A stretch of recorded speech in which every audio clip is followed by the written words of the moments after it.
Hello and welcome to episode 38 of the Gaming Pubcast. I'm Duncan and today we're going to be chatting about pro consoles, Apple emulation, some arcade cabinets, and whether or not I like Diablo 4. And Tom, hello. Whoa, good evening. No Martin this week. He's not No. feeling too good, unfortunately. So hopefully back next week for our interview, another interview. Yeah. Anyway, so we'll How you start with. I think there was a bit of news. It's sort of got on the radar. The Apple emulation. Now, Apple.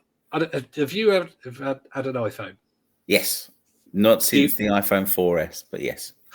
That was the only time I've had an iPhone. Is the iPhone 4. I had the original. I had the original iPhone 4, the metal one. Yeah. And obviously, it's always been known for being really locked down. And emulation, you had to jailbreak.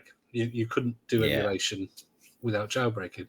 But now, apparently, yes, they're allowing emulators.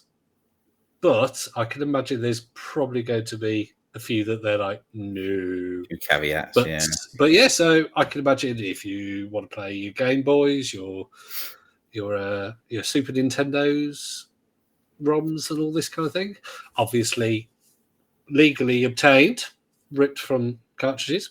From romnation.net. What? Sorry. So naughty. Thanks, I'll have to edit that out now. Yeah, the problem being is yes, they've released these emulators or allowing emulators on, but people have been getting emulators on Apple products through the App Store for years. And there are many also, emulators. If you want to emulate that badly, get an Android. You can do it without jailbreaking. Yeah, and getting the ROMs on your Apple device is not that easy. Exactly. It's yes, it's very secure, but iPhones are there for if you want the closed system. If you want to just text, play a few games with very powerful software in some cases, and if you want to message, browse the internet, and you don't want to tinker. So it's great news for iPhone owners and iPad owners. I think iPad owners will be, I think the best off ones because they'll be able to play Super Nintendo on a big screen and whatnot. I think the biggest thing iPad owners want is Fortnite back. That's the big one. Can you not play it? Is it browser based? You can play it. I think you can play it browser based through one of the streaming services, and that's it. And you have to wait. Not through the Fortnite website either. No. Oh.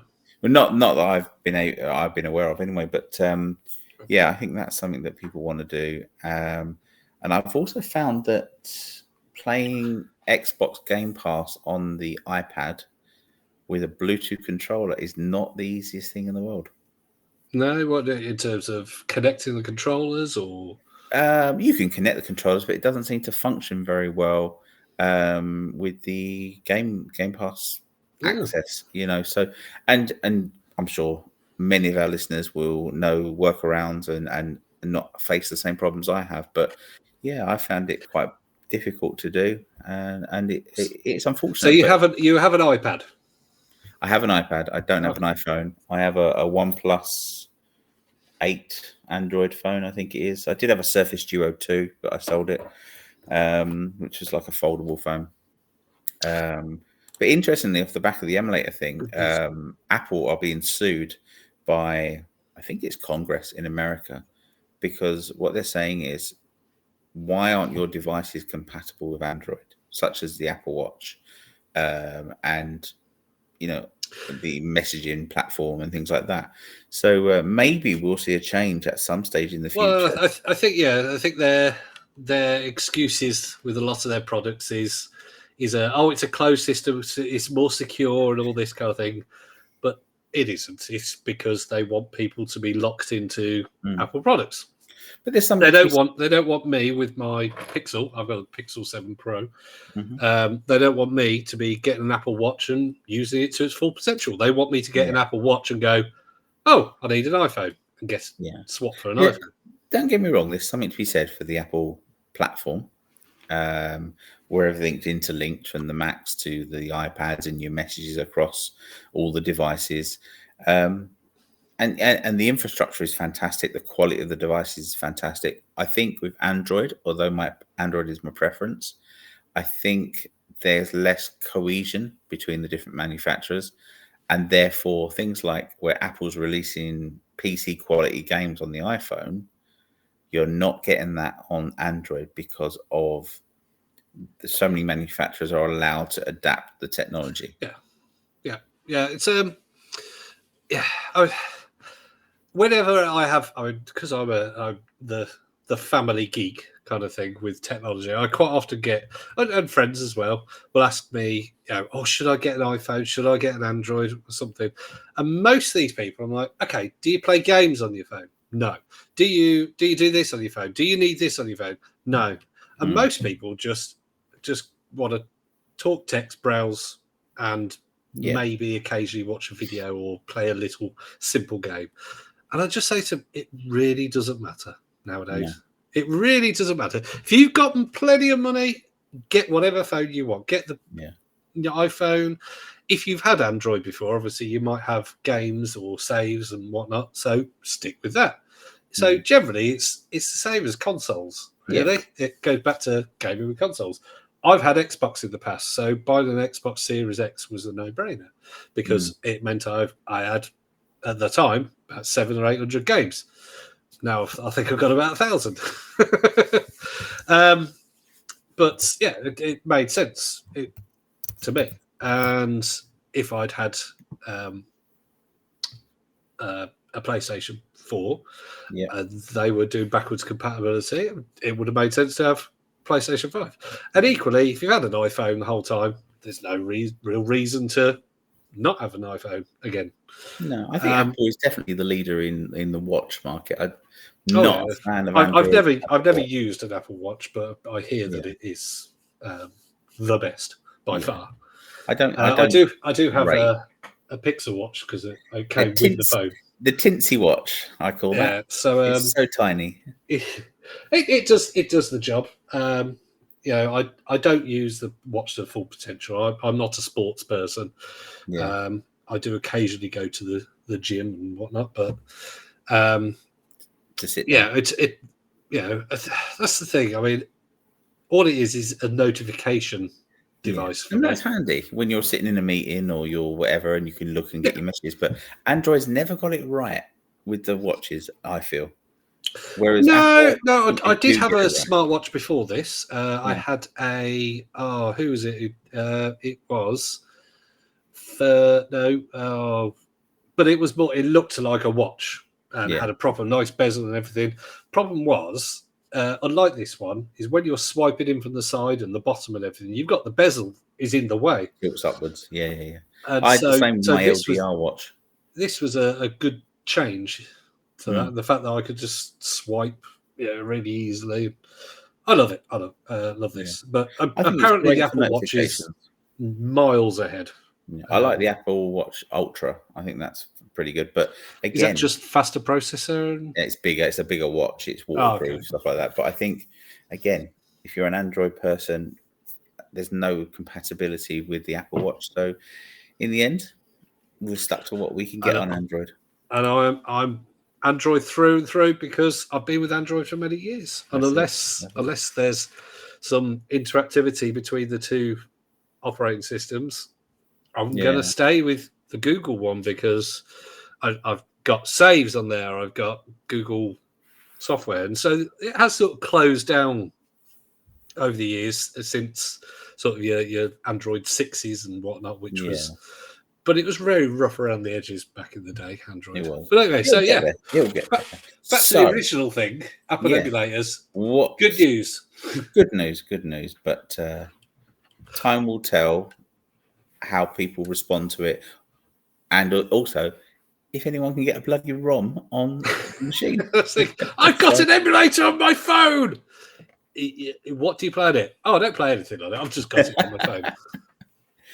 I just open up the settings and change the settings once a week. That's it. I have a loading screen. That's it, with no ROM. So Duncan, what have you been playing? Tell me. Well, there's been quite a few. I wasn't on last week's episode. Fantastic episode, by the way, with Mr. Paul. I want to say Monaghan. Monaghan. Okay, I didn't know whether it's Moyne or Mon. Monaghan. Fantastic guy. Very knowledgeable about retro, everything retro. Very. But yeah, I was on. So I've got sort of 2 weeks worth, but most of the games are from the last week. First one, EGA PGA Tour. I played that for a little bit. So just say that. Crashed twice before I even got into the game. One of them, I didn't even get through the loading screen and create a character. Just crashed. And then just as I was loading up the actual game, crashed again. So I very nearly didn't play. And then it's a PGA game. What? Yeah. If you like golf games, it has 3-click, which I hate stick hit on golfing games. I'm very old school. 3-click is the way. Definitely. Mostly because I suck at the stick version. Then I've also played. There was a narrative game called Open Roads, which has a weird aesthetic. It's like a 3D game, so you walk around a house, and then there's a hotel room and all sorts. So it's a story, but the people in it are sort of like 1980s cartoon 2D characters in a 3D world. Yeah. And it's weird because the cartoon characters start to talk and then just sit there with their mouth still while their character talks. So a bit weird, but it's a drama about a girl and her mom and some family history. It's nothing spectacular. It's like if you rush through it, you could probably get through it in about 30-40 minutes. Has a bit of a twist at the ending, but not like a oh my god, they're actually aliens from Mars twist. It's just it's a drama, and it's nice. It's if you like things like Dear Esther, that kind of thing, it's very similar to that. Then Lil Gator game. Do you know what? This is how to do kids games. Fantastic game for the kids. It doesn't condescend you. It's not like Paw Patrol World, which was awful for my boy. Even he's got bored of it now, stopped asking to play it. But it's you're just this little alligator who's trying to get his sister to play with him, and so you get all your friends to set up this big game on their island that they live, and it's cutesy, but it's simple, but at the same time it doesn't hold your hand. It's like, go and find this, and then you have to go around the island, and it's very simple. So you have to smash all these little cardboard things. So it's a great game, fantastic game for kids. For kids, it's like a 9 out of 10 game. No. For adults, it's probably a 7 out of 10, 6 out of 10 kind of thing.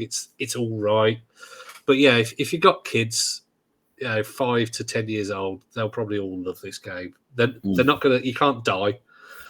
And it's lovely little game. But then the big game that came to Game Pass, Diablo 4. Now, I'm not a Diablo fanatic or anything like that. I didn't buy it. So this was my first time playing it.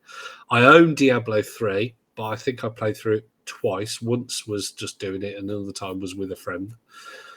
And so I'm not a big Diablo player, but oh my god, it's so grey and drab and boring.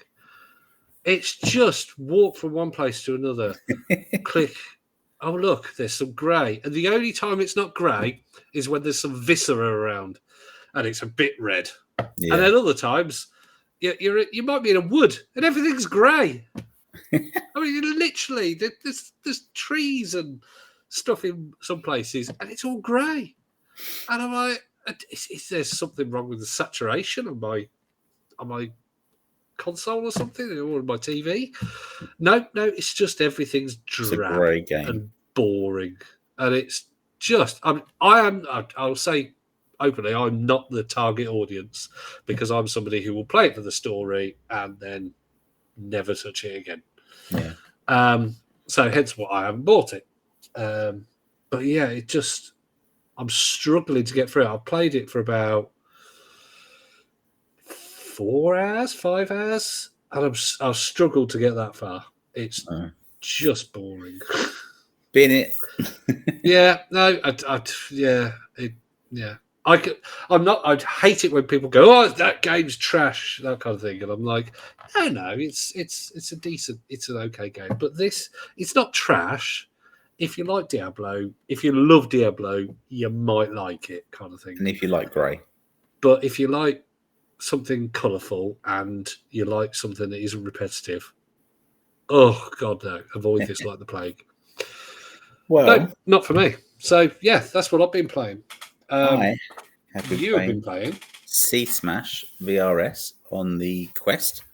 You the did Meta mention Quest. this a few weeks ago, but it hadn't I come did. out. So No, it's finally out. Obviously, it's an old Dreamcast game, Sega Dreamcast. okay.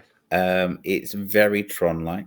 I suppose in a way it's halfway between Tron and like the disc game, and Breakout.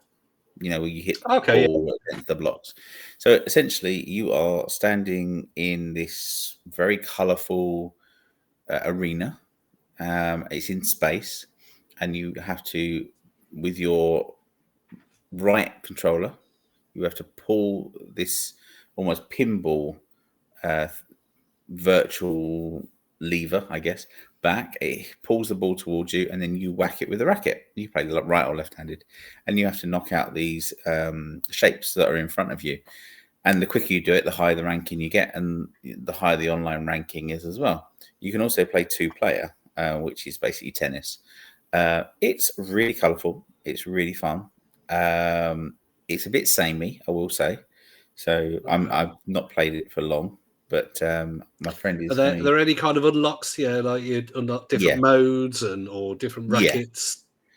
Yeah, loads, and there's you can choose different shapes in which it hits and things like that. It gets quite technical, but I've got a friend that's buying it on Tuesday, so we can play some 2-player. So I'll let you know how the 2-player goes.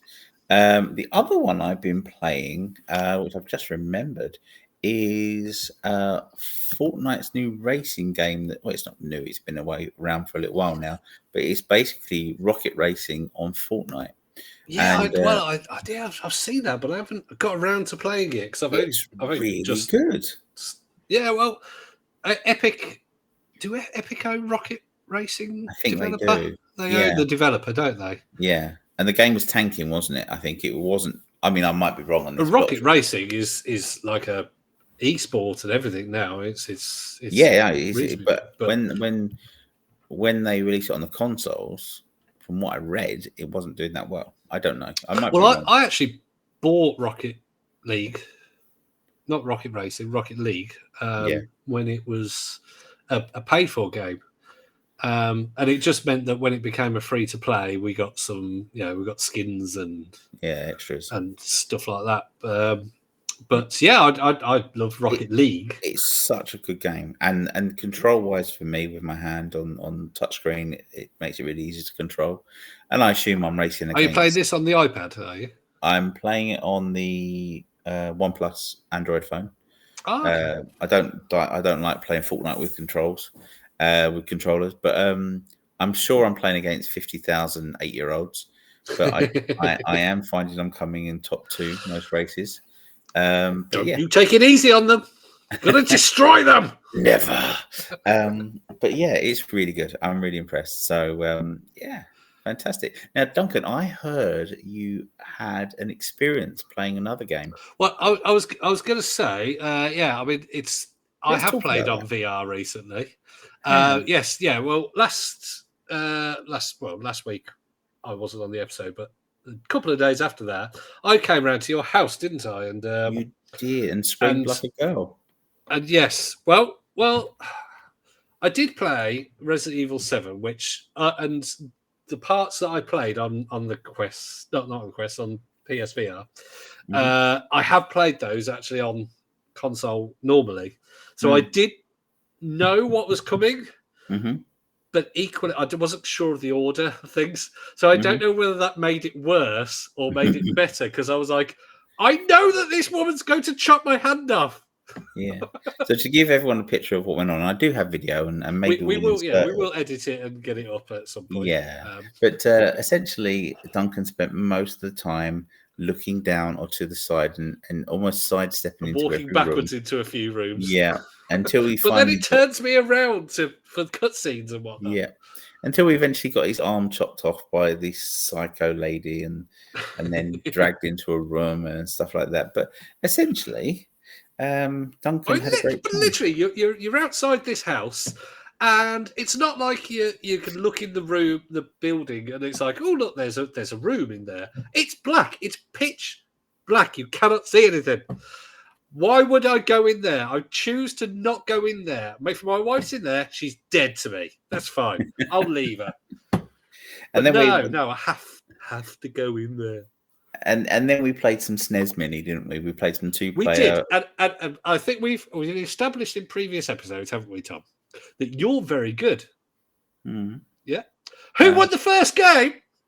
You did. Yeah. I lost the second one quite miserably. And third. But I did win the first one. He did. He won the first one. He did fantastically. And then I completely destroyed him on all the others. Yeah. So, yeah. I did. I think I hit you with a red shell right on the finish line, didn't I? Something like that. Yeah, you were very lucky, and I came in second. But yeah, I was lucky. Lucky. God, maybe I'll let you win the second and third one. So on to our first. I didn't. What I found out is that I'm not very good at Mario Kart original. You're good at Street Fighter. Yeah. Oh well. I mean, well, anybody with any actual skills would destroy me. But yeah. I mean, back in my day, I was okay. I think you beat me on the first match, and then didn't I pummel you on the others? Well, no, you picked Chun-Li, and I know she's fast and up close. So I picked Dalsim. Yeah. And Dalsim's you can't get in close to him. Mm. Well, you can, but not very easily. So I just stood away from you again, and just sending out the flame. We shall rematch at some stage. But yeah, no, I think we had about 3 or 4 matches, and I think you only won 1. I don't think that's true. Maybe 2. I don't know. Yeah. But yeah, no, I'm okay. I'm as I said, I'm never anybody with any kind of definite skill. I'm the same as with my knowledge of gaming. My knowledge of gaming is I'm not an expert on every single thing, but I do know about pretty much 99% of gaming. Yeah. I just don't know 100% of each subject. No, me too. I haven't played Street Fighter 6 yet. I'm quite looking forward to playing that. So I haven't played any since. I think I own Street Fighter 5 on Steam, and I think that's the last one. And even that, I've only literally touched it with a light finger.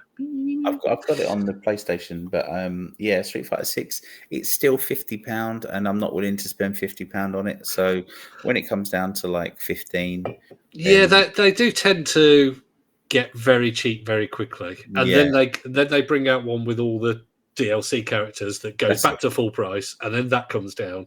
Yeah. And they're normally on PC, especially they're normally on a humble bundle or fanatical bundle, or offer something within sort of 6 months. Yeah. But the thing is, if you're interested in the esport side of it or being an online player, by the time you've got it, if you don't buy it, then you're going to be out of the loop, and people are going to be better at it than you.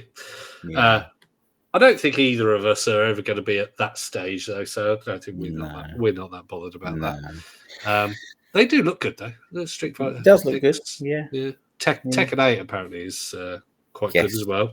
Although it seems to be having the things with DLC characters. I don't know whether you have to pay for them or whether they're part of the game. But I read a thing the other day that Eddie is being added to the game. Like, why isn't Eddie in the game? He's a standard player, isn't he? I suppose now it costs so many millions to create these games. The only way to make them last is to make these characters downloadable and paid for, and so on. Because if you don't, they might be free. It's just they're just adding them, and obviously with these fighting games, it's one-on-ones. It is a case of you've got to test them so much, and they've got to be millimeter perfect connecting and the timing, the reactions, and all this kind of thing. So it does take a long time to get the balance right. And if they don't do that, a character will come in, all the esports people will start using them and cheesing wins, and people start leaving the game when that happens. So they have to get it right. What was the DC fighting Injustice. game? Injustice. That had things like Terminator, Predator, Superman. I mean, you name it. You had everyone. Injustice, Mortal Kombat versus Injustice, didn't you? So you had all the Mortal Kombat characters.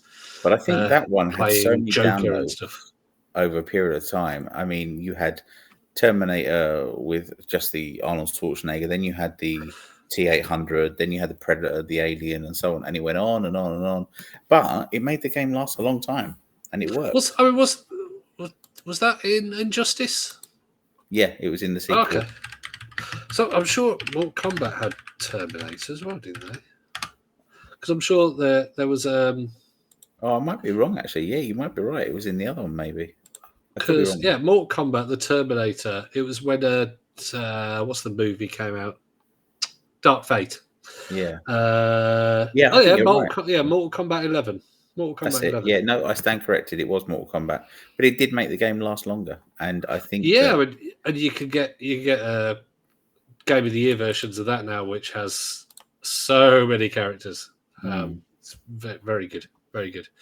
I do like the Mortal Kombat games, but let's face it, unless you are an esports player, you're mainly in it for the gore and the cracking bones and the ripping heads off and all that kind of thing. Well, Mugen was the other one, wasn't it? That has where you can add all sorts of characters in. I mean, there's a roster of fighters that runs into the tens of thousands, and you have like the animated Batman and Robin, you have horror movie characters, you know, He-Man from the cartoon. And I mean, literally you can do any character you can think of is available for download to put in the Mugen game. Even like... Oh, so it's like a game engine. Yeah. And you get like Ronald McDonald fighting and things like that. And there's also a horror movie fighting game. I think we discussed it on a previous episode. I used to go to a gaming event around here, a monthly one, and somebody used to bring in a fighting stick base thing, you know, homemade kind of thing. And they used to bring in the laptop and connect this up to their laptop. And there were so many hundreds. They were used to just spend their whole. I don't know why they brought it to show it off to people. I presume because it wasn't as if they went people, hey, play on this kind of thing. They just brought it, and then the two of them would sit there playing the games. The fighting game's called Terradome, and you can fight as Leatherface, Freddy Krueger, Chucky. Oh, nice. You've got the Scream character, the Exorcist character, Reagan, Jason Voorhees, The Ring, all these different characters, and it's almost like Mortal Kombat with horror characters. There's It and loads of others. It's really good and there was one, and it might have been using that engine kind of thing, because I remember them showing me the one game the one time, and it was basically like FMV style, like the original Mortal Kombat games kind of thing, and it was just these like it was a Japanese game, very much obviously, and it was just like a guy in glasses in just a normal t-shirt and dress, you know, and then there was a Japanese guy in a suit, but they would, and then you know, a Japanese sumo wrestler kind of thing, and it was hilarious to watch because they also had really ridiculous moves. Yeah, there was probably farts involved and things coming out of hands and all sorts. And it was just so there are so many fighting games out there and so funny and crazy. But you can't beat Street Fighter though, really. For me, my favourite fighting game, Soul Calibur series. Love that game. Love that game. It is a good game. I've never played Mugen. Is it for? Oh, it's for PC. Yes, It's PC. MS DOS, Yeah, like Linux, put it on the Steam Deck. Windows. I can put it on the Steam Deck. Yeah, You should try it. Wonder if it's on Steam. I was just trying to find look. the horror fighting game as well, but I can't find the link for it. So, okay. Well, look, let's move on to our first topic of the evening, and that is the Pro series of consoles. So this is off the back of the news that the PlayStation 5 is going to get a Pro version, and it's recently been shown to developers. With the general, and we have touched on this on previous episodes, and the general consensus is, why do we need a Pro version of the PlayStation 5 when no developer has actually used much of the power in the PlayStation 5? Although it's been out a number of years, it barely seems to have touched the sides already. Yeah, So yeah. weird. I mean, what is the Pro going to bring? And at the end of the day, it's a little bit of ray tracing, maybe some extra frames. Which, let's face it, although people are like, "Oh, I won't get any," TVs nowadays. I have to have 120 frames per second. I have to have the 4K and all this kind of thing. The majority of people, whether they're an Xbox, PS5, or anything, even with a 4K TV, are going to have average stats, like abilities on there. And so most TVs nowadays are 60 frames per second. Even if you have a 2.1 HDMI, quite often they're still limited to 4K 60 hertz. So unless you're going to reduce it to 1080p, you're not going to get 120 hertz. And some TVs, even with reducing it, can't do 120 hertz. Yeah. So most people with a Pro are not going to get anything. I mean, even an NVMe, they're not going to make the NVMe, the hard drive, basically, any faster.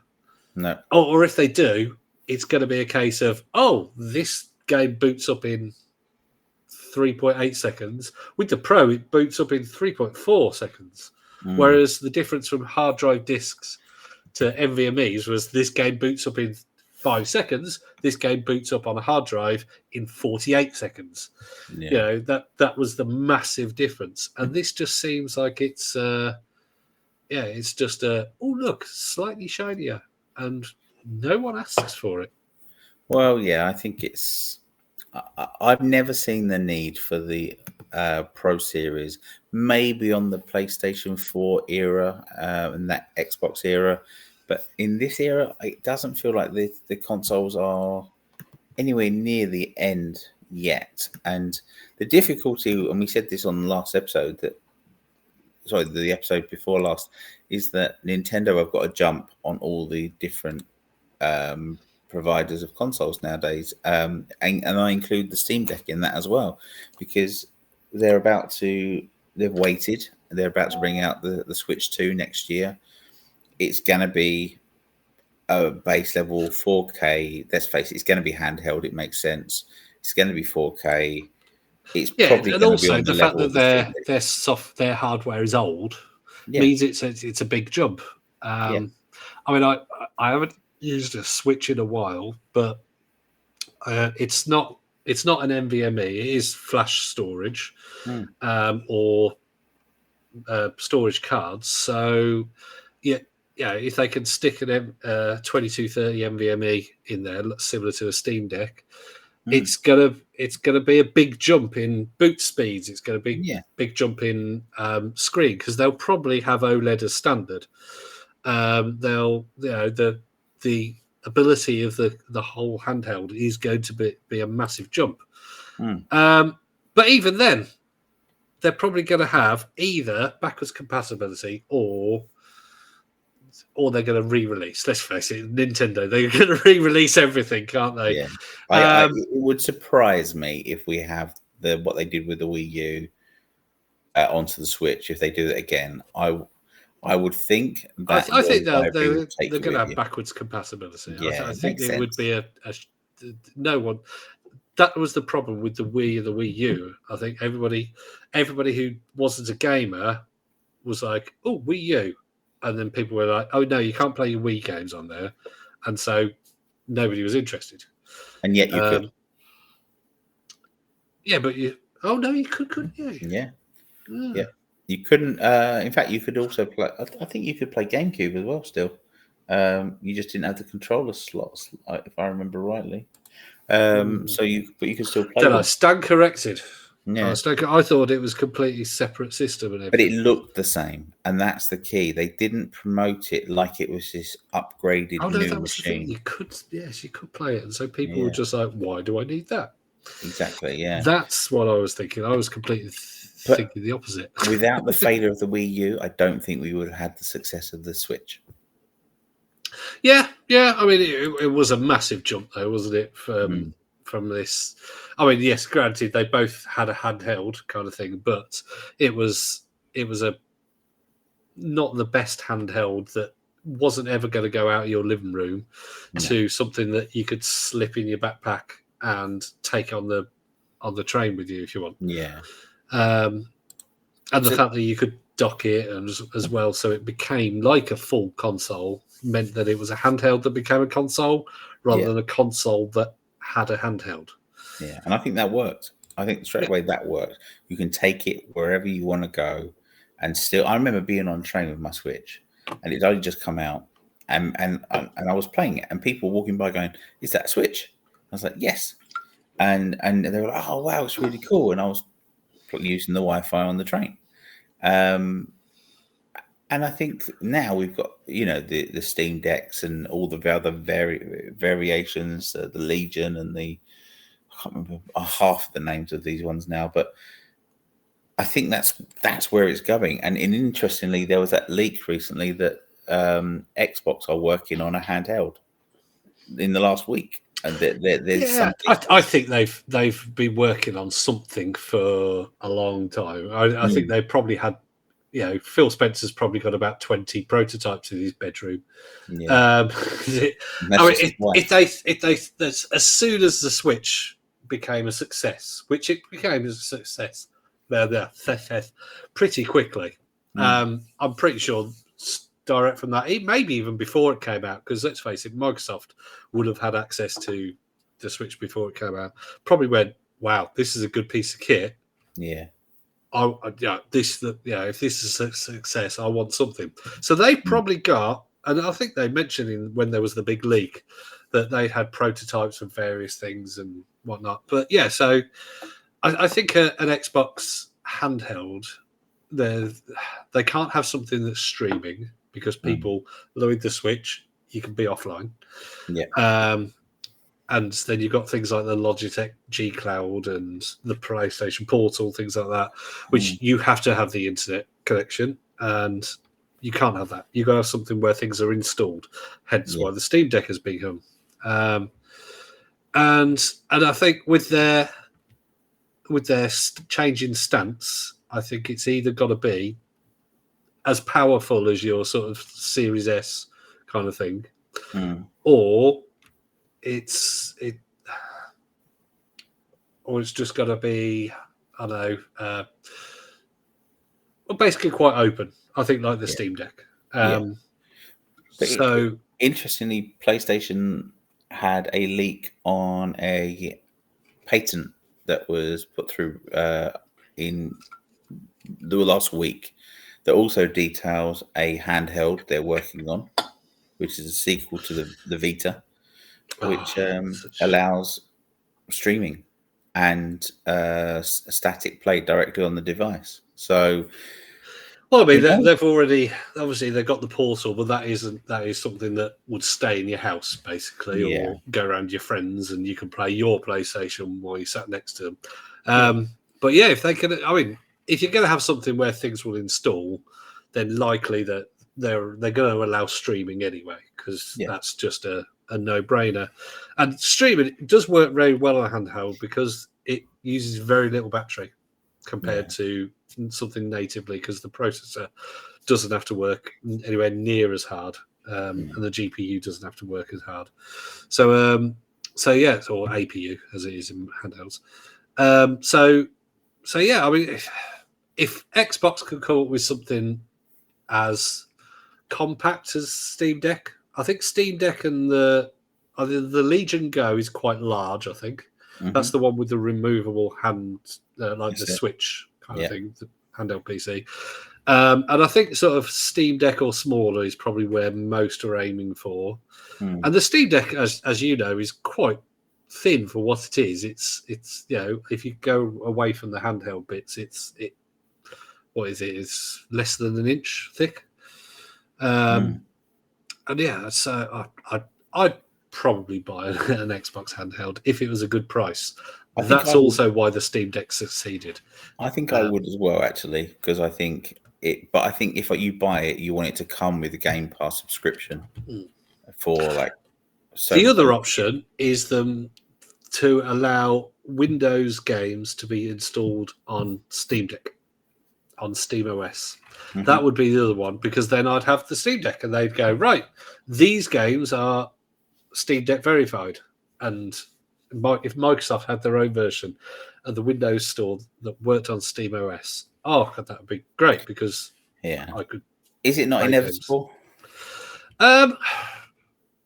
If the problem is these devices, Microsoft have been very stubborn with the Windows Store, because it works completely different to other.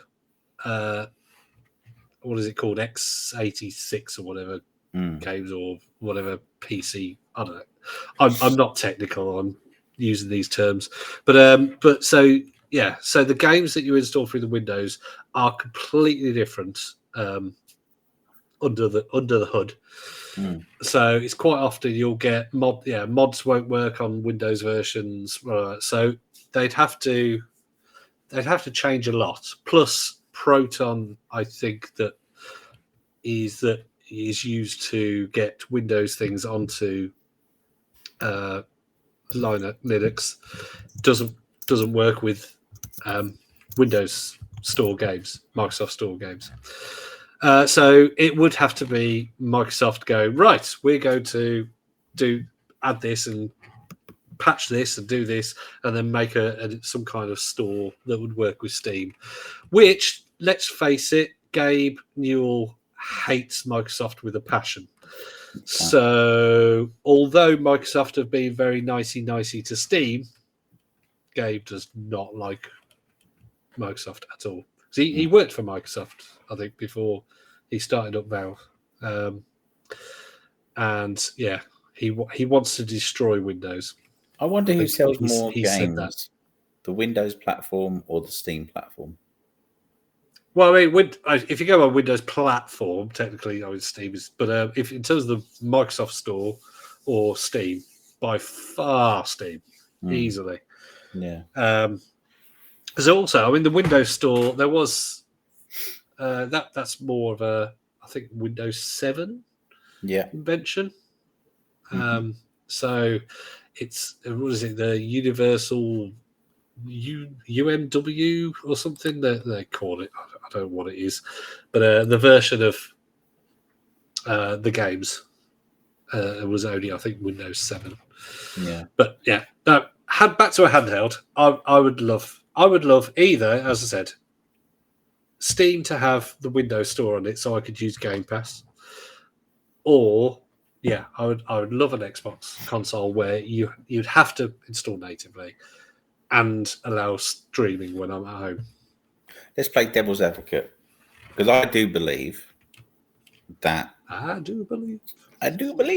next generation of consoles is going to be a handheld device that you dock. I think it's inevitable. I think they're all going to go that way. It makes sense, especially with the onset of streaming and Game Pass and the PlayStation Online, PS Plus, whatever it's called. But let's assume, and this would make sense, Nintendo release a 4K Switch 2 with capabilities back of the Steam Deck, maybe a little bit more. But then they partner with Steam to allow Steam games on the Switch 2. And then Xbox released their device. Where do you go? Oh, I see. So, I mean, I do own a lot of games on Xbox, but I own more games on Steam.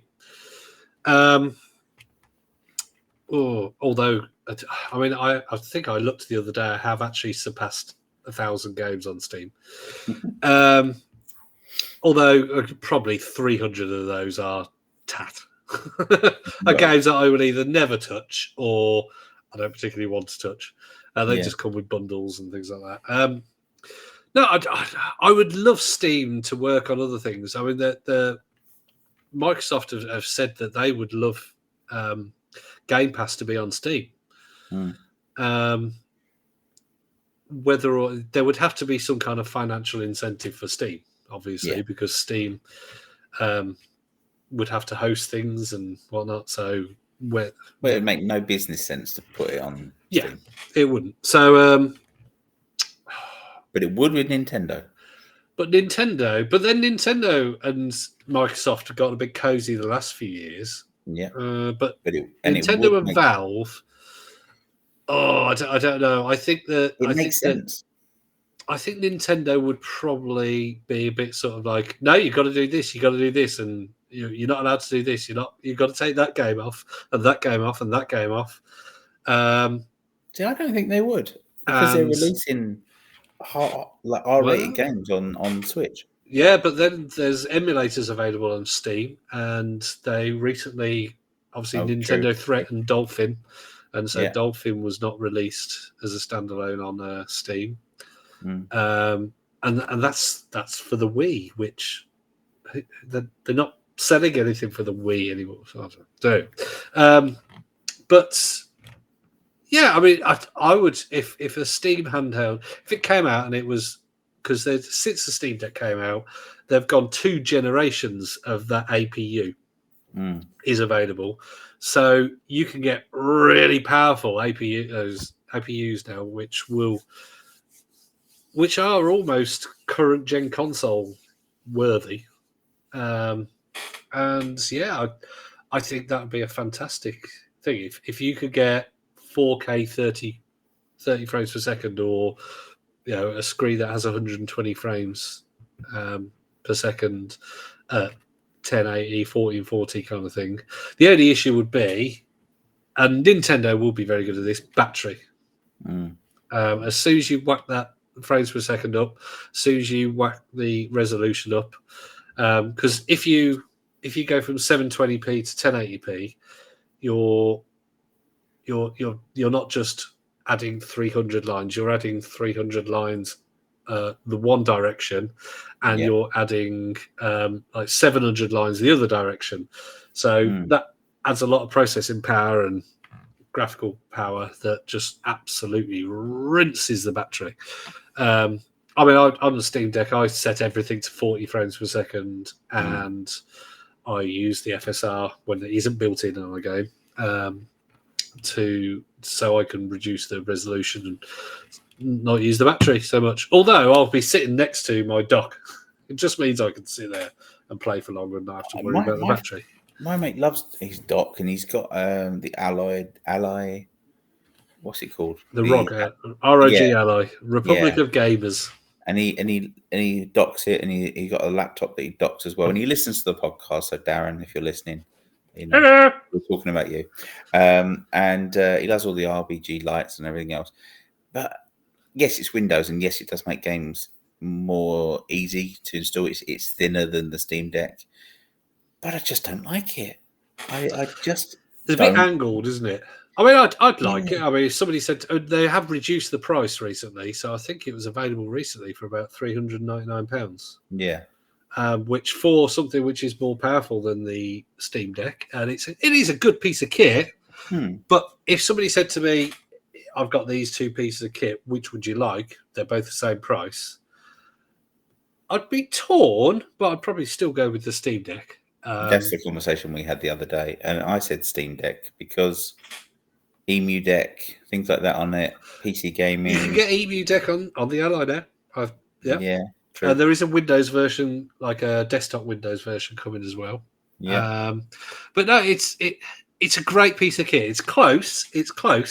I mean, when it first came out, it was about £700, I think. So it was a no-brainer. Steam Deck.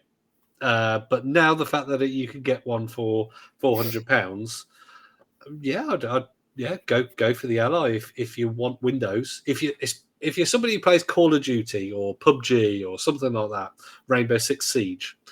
Number one, if you're playing on PC with a controller, you're probably not going to do very well. But getting the Ally is a no-brainer. You definitely get the Ally. For all other cases, generally, Steam Deck's fine. Because most of the time as well, you're going to be reducing the TDP, bringing it to keep the battery from disintegrating straight away. True. So I'm definitely, only it's a definite Ally only if you want the anti-cheat games. I think for me, I plan to get a Steam Deck hopefully this year. And I think for me, emulation is a big part of that. It is. Well, with Emu Deck now, it's not just the emulation as well. They also set up all the cloud gaming for you.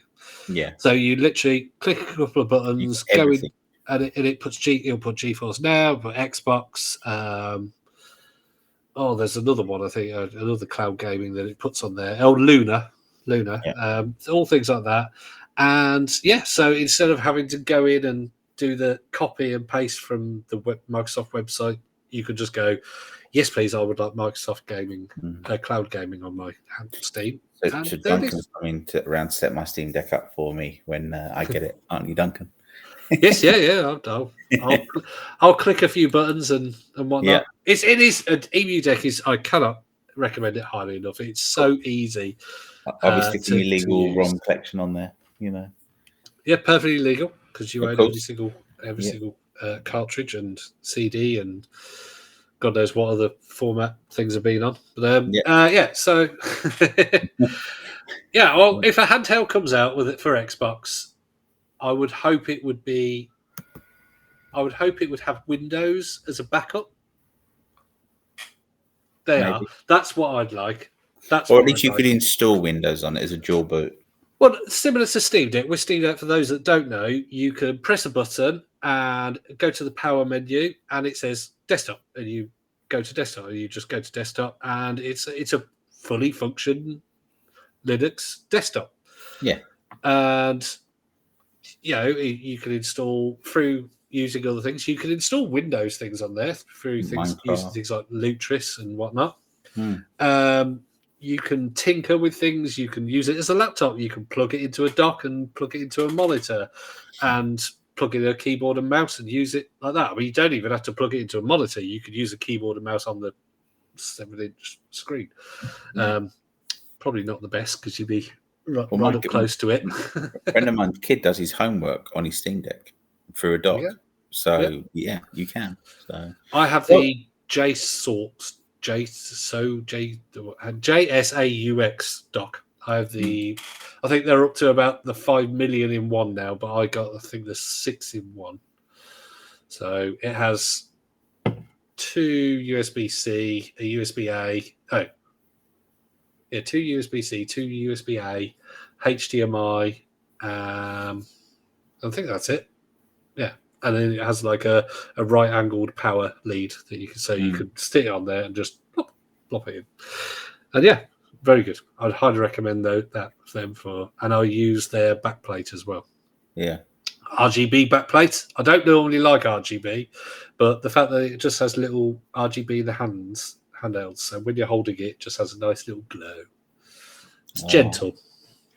A gentle glow, just what you want in the evening. I can't stand these big desktops that have just rainbow lights everywhere. It would annoy the hell out of me that I'm not showing you down here, but there's a little bit of RGB in the desktop I'm using, which is my stepson's. I think it's on the memory that's in there, but it's no. Yeah, There's only a couple of Not for little me. bits on Not it. for me. It's No, not for me most of the time. I'm with you. But the handheld RGB backplate, really easy to install as well. A few screws, take it off, put the new one on, done. Yeah. Love it. Anyway, yeah, so sorry. Let's move on to our next. We were talking about Arcade 1-Up and gaming tables. Just general sort of home arcade cabinets. Yeah. I mean, Arcade 1-Up, for those of you who don't know, release replicas and they're licensed replicas of they are official arcade machines and bar tops and pinball machines, obviously digital pinball machines. So, but they've got like Mortal Kombat, Street Fighter, Pac-Man, NBA Jam. I think we could preview the response that we both going to have is we both love them in our house. We do. I'm not allowed one. No, I wouldn't have the room, despite having this building that I'm in now. It needs more sorting out, but even when it is sorted out, I don't think I'm going to be allowed to spend.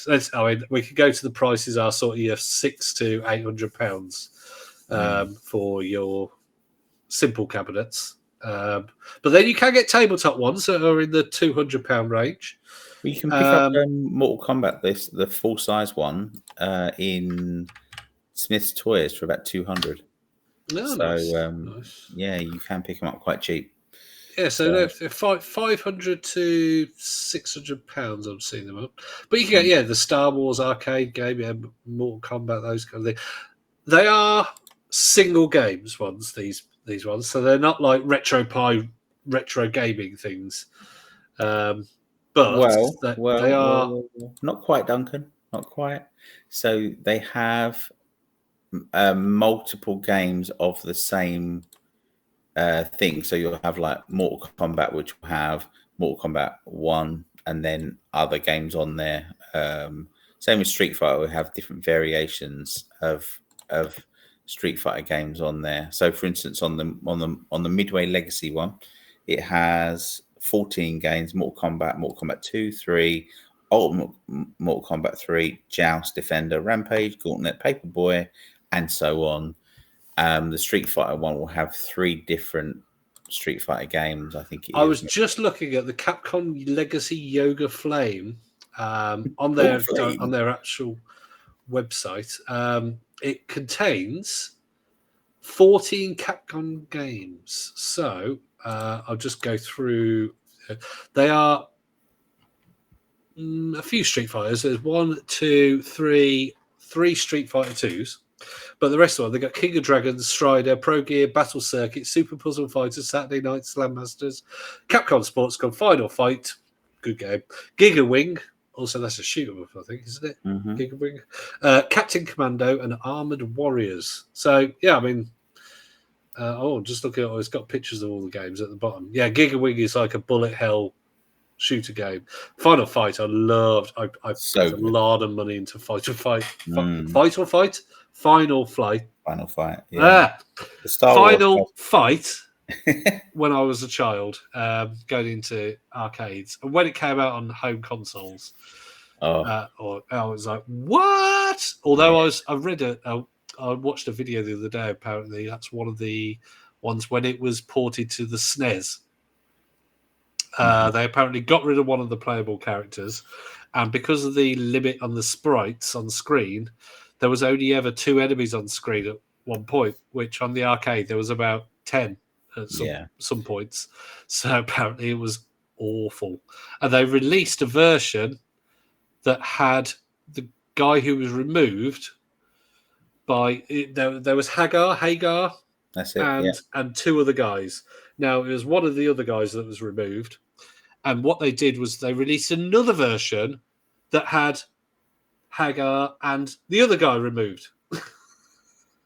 So I liked it on the SNES. I thought it was a good game, personally. Well, if you liked it on there, you should play the arcade version. It's much better. I have it on the Amstrad, which takes an absolute earth to load on the cassette.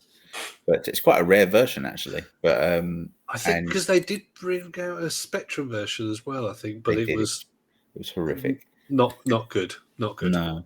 I was looking at the Arcade 1-Up Star Wars, and that's got the original Star Wars, and it's got Empire Strikes Back and Return of the Jedi. So all 3 games built into the cabinet, and it's got the original controls as well. But I was going to say the controller is like a almost like a PlayStation Portal kind of controller. Yeah, it's the original arcade controller. Yeah, so, but yeah, I like these arcades. That one has 3 games. I like the thought of being able to put like a retro pie or whatever they call them in there, and putting on maybe a full main collection or something like that. It would be interesting. I'd like to know how they do actually make them. Whether they do just put, whether they have dedicated boards kind of thing, or whether they just do get like a retro pie and go whack it in a console. I'm sure they are a good quality. But yeah, I'd like to know the technology. But I believe it has its own board inside. Yeah, because they're an American company, I think. So we won't be popping and getting a backstage tour. I'm looking at the About Us, and I can't see. No, that's something else. Oh yeah, so 2018. Mentioning new, yeah, no. So yeah, I think they're in the US.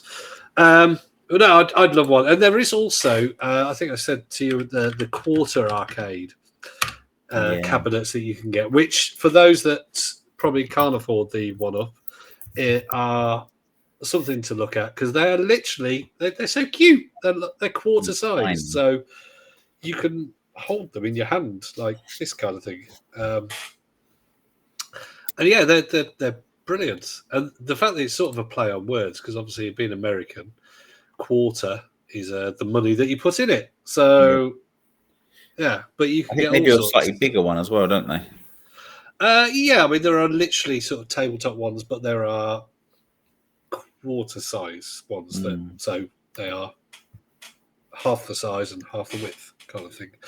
So yeah, but they're definitely ones for those that are limited in space and as much money. Can you connect them to your TV though?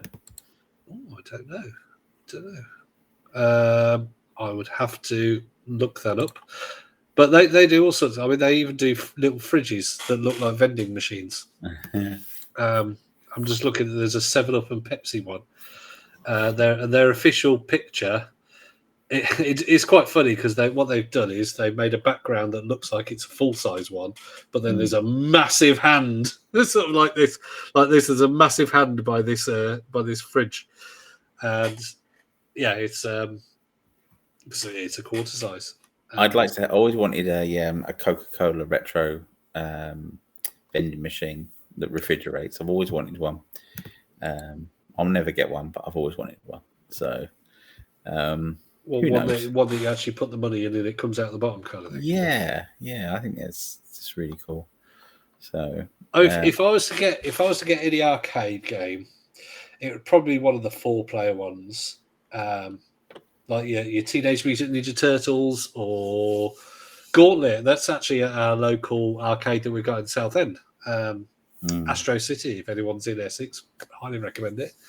Some of their stuff's falling apart, but it's still a great fun to go and play. They've got plenty of shooting games, and yeah, they've got Gauntlet there, the arcade 4-player arcade game, and yeah, it's good when you've got unlimited plays, but I can imagine it wasn't good putting 10 pence in a time because you run out of your money pretty quickly.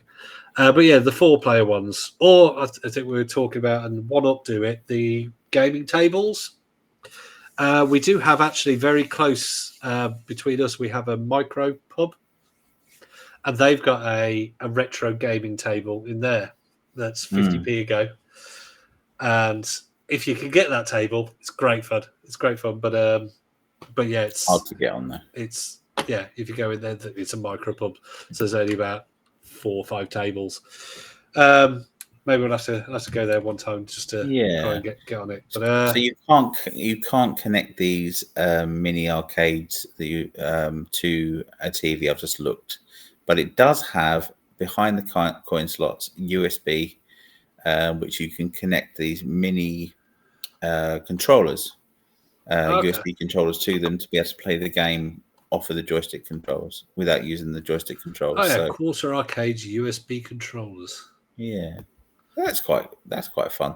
But it would be nice if they had like a HDMI, so you could then connect it up to your TV and play. That would be good. I think the thing is these are for people who have a gaming room, isn't it? They're not for people who have a living room or anything. It's if you're going to have one of these, you'll probably have 3 or 4 of them, really, won't you? Because they're a definite luxury. The quarter arcade one probably brings it more into the realm of a little bit less of a luxury, but still a luxury because they're still £200 kind of thing. Well, 150, £200. But then if at that price, I would probably go and buy the arcade one up from Smith's and get a Mortal Kombat full-size cabinet or almost full-size cabinet for the same price. And they'd be sleeping on the sofa for the next 5 years. I would be completely dumped. But yeah. Good. I would love them. And hey, you never know. Maybe when this room does actually get sorted out in 10 years' time, maybe my wife will go, yeah, get yourself a concert. I think she'd let you. I think your missus is.